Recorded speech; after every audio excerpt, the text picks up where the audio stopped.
Bongso Talk Show, Bianto Surojo, Director and Chief of Partnership Distribution Officer Allianz Indonesia. Thank you for your time.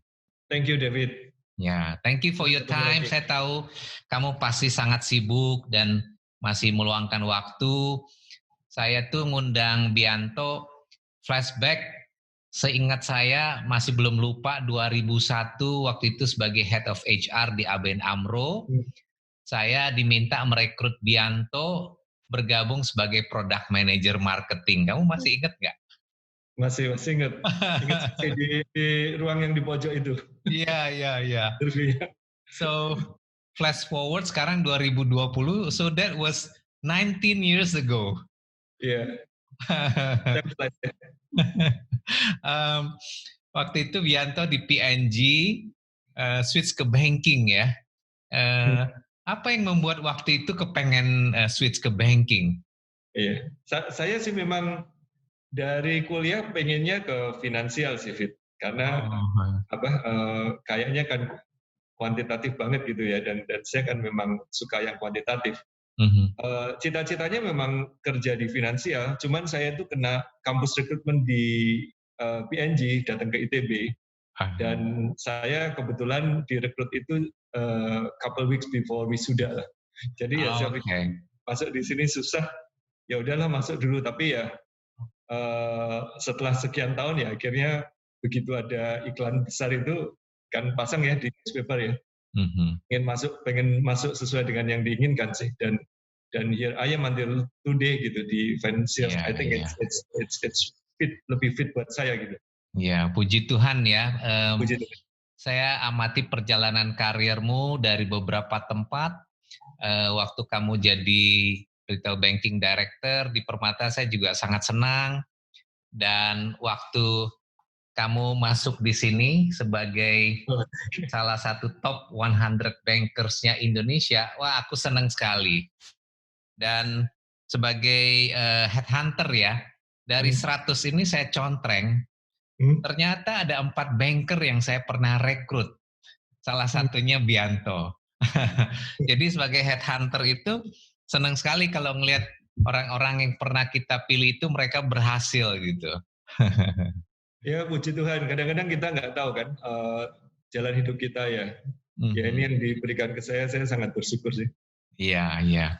Oke, sekarang kita ngomongin family nih. Saya ingat terakhir kita sedikit banyak punya same passion lah ya mengenai family, mengenai parenting ya.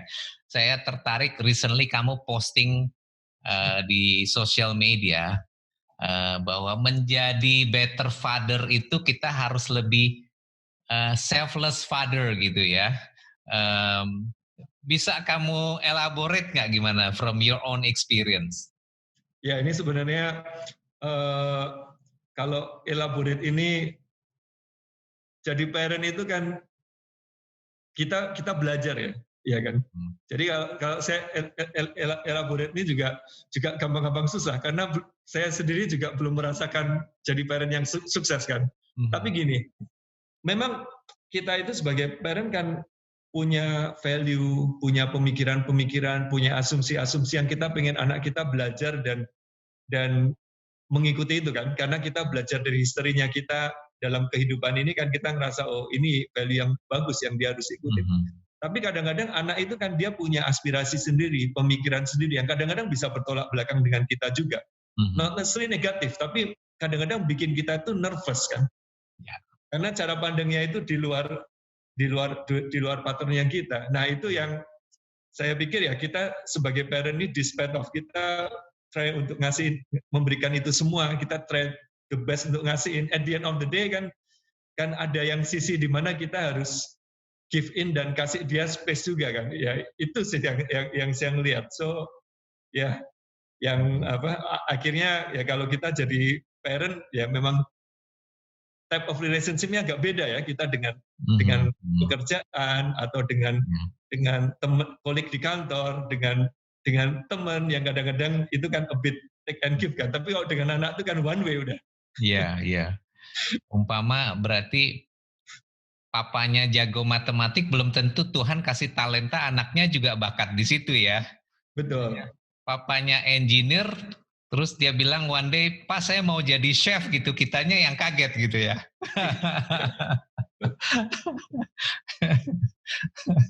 Uh, so, um, kamu sempat ada satu periode waktu berhenti dari salah satu bank besar, you spend more time kan with family ya. Ya. Cerita dong, apa pengalaman yang very beneficial yang mungkin you wouldn't have it kalau masih sibuk di corporate ya? Ya apa? Ya saya memang dalam masa kerja saya itu typically kan quite heavy ya. Mm-mm. It's not only weekdays tapi kadang-kadang juga sampai weekend segala kan. Mm-mm. Kan saya memang ada 1 tahun di mana saya devote my time for my son kan ya.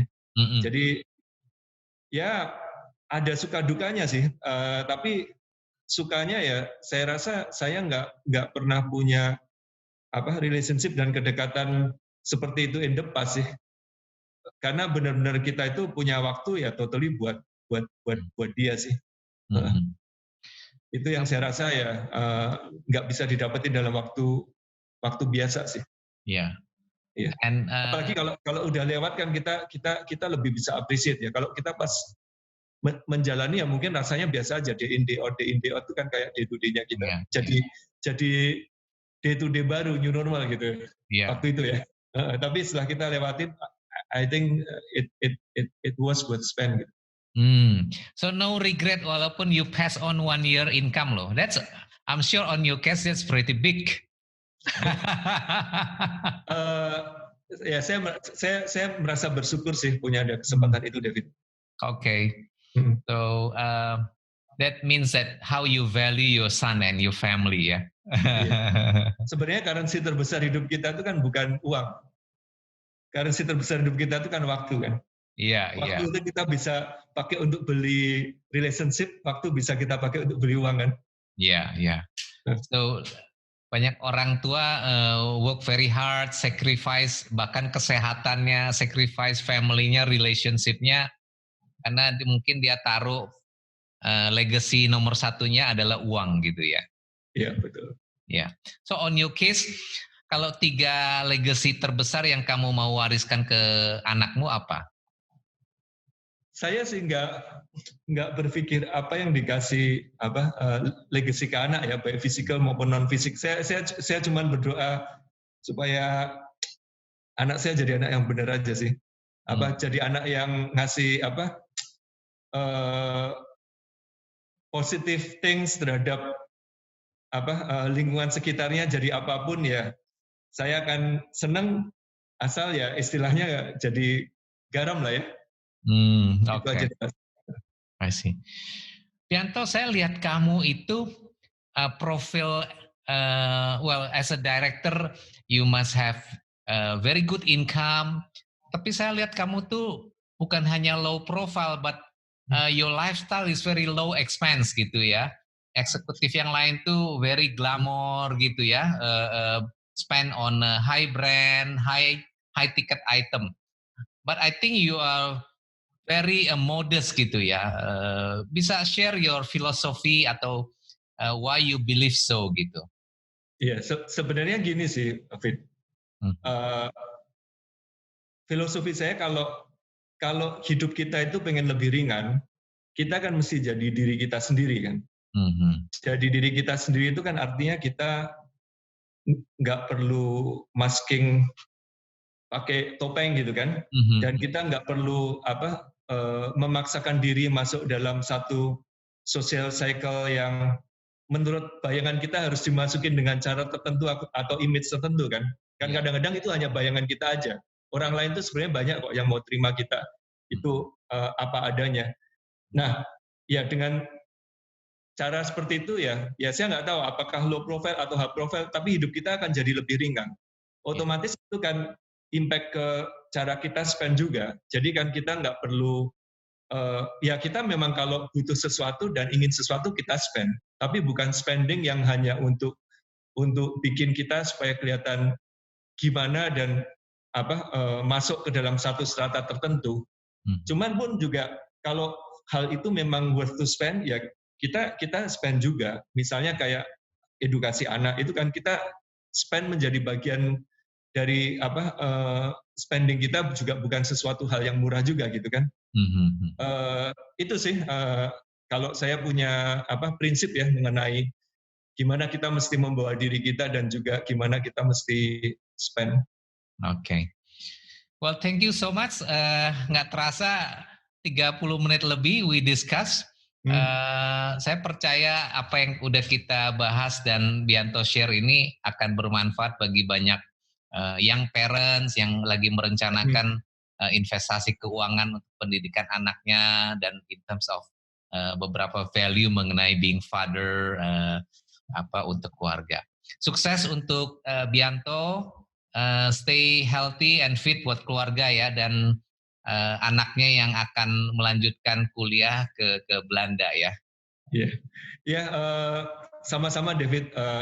Doa saya buat David supaya semakin sukses juga dan sehat selalu, David dan keluarga juga. Thank you so much. Thank you. Yeah.